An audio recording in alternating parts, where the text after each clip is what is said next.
Hey guys, it's Finn. Today is Friday, no it's not, it's Saturday, the 10th of August 2013, and I'm 4 months on testosterone. I thought I'd do my video outside today, and hopefully I'll fix the Zoom mic so that you don't get the wind noise like you did last time on the beach. But yeah, I'm in a little village outside Oxford called Cropredy. I'm at a little festival. I've been here since Thursday. So I thought I'd do my vid here, so I went and got myself some breakfast this morning and took a walk along the canal. It's lovely out here, there's some beautiful swans and they've got cygnets. I might go and video them in a minute, but Mum's very protective so I don't want to kind of like intrude. But yeah, it's beautiful, absolutely beautiful out here. It's a really nice little chilled out festival, just one field, one stage, and all the local kind of villagers get involved, and it's just a really lovely little chilled out festival. I've already said that already. But anyway, okay, this month's changes. Do you like the hat? That t-shirt. Yeah. But I can't take it off, look, because I've got severe hat hair going on, so just got to cope with the hat. Okay, so without further ado, this month's changes. Hair growth, it's still pretty much in the same pattern that I've been talking about, really. It's mainly on my arms and my legs that I'm seeing the changes. There's a dog walker, you must wonder what the hell I'm up to. Hiya. Yeah, mostly legs and arms. And it's just getting thicker and darker, really. My arms now are just, they're looking so much more manly because of the hair pattern change, being on my arm palms and all that. And my legs are just filling out, so that like it's pretty much up the whole leg now is hair. It's just the top of the thighs is really coming in now, and the bottom of my legs. Nat actually said to me the other day that my legs look good hairy now, right, rather than bad hairy. She said before they just looked like women's hairy legs, now they look like proper man hairy legs. So thanks for that, Nat. So no, oh yes, under here, it's continuing to come in loads, just under this area here. And when I was at Will's last week, he's got a much better bathroom mirror than me, so I could actually see them as well, which is quite exciting. But not much to speak of here yet. I'm just going to let it grow this week. I haven't shaved since Thursday morning. Do you want to look? We'll come in.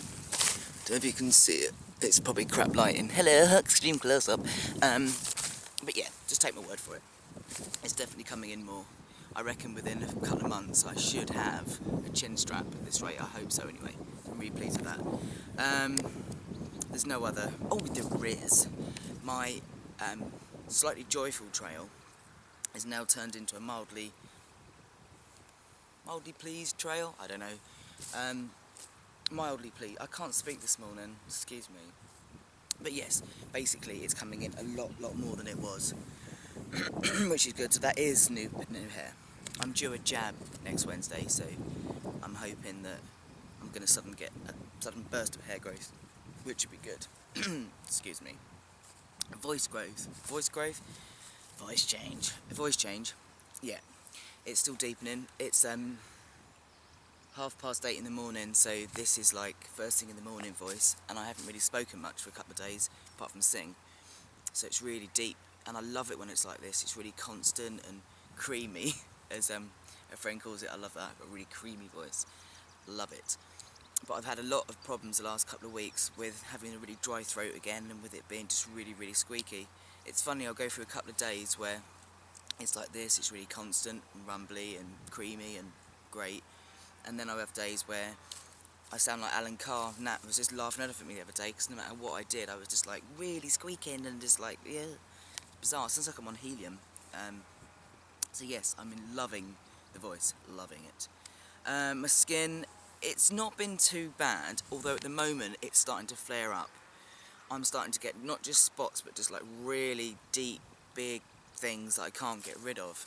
I think some of them are ingrowing hairs because I've got one on my neck and one at the back here as well, and I think they are more ingrowing hairs than anything else. But I think my issue is I don't seem to get acne like some guys do on T. I don't think it's the hormone specifically that causes my skin to flare up. I think it's more the fluctuation, and because my levels must be coming down a bit now as I'm due another shot, I'm breaking out. Now I broke out after my first shot, then it calmed, then just before the second shot, then it got bad again. So I think it's the hormone fluctuation that causes my skin to break out rather than the specific hormone. So we'll just see what happens after the jab. It's just thickening and changing. It really is definitely changing a lot. I've noticed as well the way my skin reacts to the sun is very, very different. I burn now on my arms. I never burn on my arms. And I burn. Me and Will were sat on the beach and I was burnt, which is very unusual for me. I used to go straight brown. I'm still going straight brown, but I'm burning beforehand. And then when I do brown, it's a different brown than it used to be. It's more of a kind of reddy brown now, which is quite interesting. But I am quite brown at the moment, which is quite cool. I'm so brown. And modest. Okay, sex drive. There's a dog walker. Morning. Sex drive, boy. Yes, it's just about the same really. It's starting to peter off a bit, I think, at the moment. I'm noticing that I'm a bit kind of pulled back from that again. I definitely can feel my levels dropping. Menstruation. I had that spotting a few weeks ago. Nothing since. Fingers crossed. If I get this jab before anything happens, I should be alright, hopefully. Junk growth. Now, I'm still not getting much in the way of length, but I'm trying to be careful, there's no dog walkers again. I'm not getting much in the way of length, but everything's thickening out and TMI coming up. But basically, the head of what would be a clitoris is what turns into what looks like a little man's helmet. My helmet. That's getting bigger. And everything else around it is getting bigger. So, I like that. I like how it looks, actually. I really do like how it looks. I like, when I look in front of the mirror, that when I look down there, it doesn't look male and it doesn't look female. It's quite interesting what's happening. I quite like it. So, we'll just see what continues to develop there, shall we? Right, moving on. Emotional changes. Yeah, again, this month, definitely, I'm just so much more level and chilled and calm and laid back. But I have to get a new system of organisation, because now my anxiety is that much lower. I don't have that kind of constant buzzing anxiety drive to make me do things, like even like packing for this festival, and I really just wasn't bothered. I was just like, well, what I don't have, I'll get there, and it's not the end of the world, and which is great to be like this, but it is leaving me a little bit short sometimes, because I'll go, oh God, I should have done that a few days ago, you know. I'm just getting so much chilled out about stuff. So, yeah, that's really lovely to see myself get like that. In terms of, I think I said last week I was feeling a bit kind of off-centre a little, and I am feeling that. I just feel a little bit, I don't know, there's like a slight feminine feel in me again at the moment. I'm doing things like being paranoid about my weight and saying to Nat, do I look fat? And stuff like this, and I wasn't doing that up until a couple of weeks ago. It's almost like when the T levels drop, I kind of feel like I kind of bulge out and balloon out again and feel all awkward. So, I don't know. I mean, a lot of guys say they do get this kind of awkward feeling when they're due a shot, so it could be that. It's still early days, really, to see my patterns of how this happens, but it does seem so far that I have felt a bit like this before my shot, my last shot anyway. But I certainly don't feel like I've had that mood crash that I had that time, which is good. I mean, God, you can see my anxiety is different. I'm at a festival on my own. Okay, it's one field, one stage. I've got crap, I need to move. Ow! But still, for me, to come somewhere like this on my own is incredible. You know, Nat couldn't get time off work, and I didn't want to miss Alice Cooper for the world. And I just thought, you know what, I'm just going to do it. I'm going to go and sit in the field for 3 days on my own. And I'm loving it. Absolutely loving it. I had a bit of anxiety getting on the bus, coming here. But that's been it, really. I mean, I always get anxious on public transport anyway. It's easier when I've been there before. If I'd not been to this festival, I doubt I'd come on my own, but we came last year. So yeah, I've been talking to people, and I just feel fine. It's just great. And that shows me that, you know, that testosterone really has had a big impact on my anxiety. This isn't just, I'm going through a low anxiety phase. This is testosterone induced, absolutely. Testosterone induced, feeling comfortable with myself, has definitely lowered my anxiety, which is incredible. Mental changes, I'm still continuing to notice little subtle things. between how I used to think when I was female hormone powered compared to now being male hormone powered. Just little things that are hard to put my finger on, but just the way I relate to women now, I'm just finding it so much harder to talk to women. Even, good friends, I find it so much harder to click and connect because I do think and speak very differently to them. I hope I don't come across as kind of like chauvinistic, all that business when I'm talking. I'm not saying it like that, it's us and them. I'm just purely talking from a basis of like comparing how I felt and thought pre-tea and post-tea. This isn't meant to be derogatory to women or anything at all. I'm just really fascinated by how apparent those changes are, because I really wouldn't think they were ever that apparent, but they certainly are. And I've noticed something as well that's quite strange, that Nat finds funny, and I wonder if anybody else is noticing this. Women squeak. I've noticed over the last few weeks that I can hear women talking from miles away, and they kind of go together. They're like little birds, and I'd never noticed this before.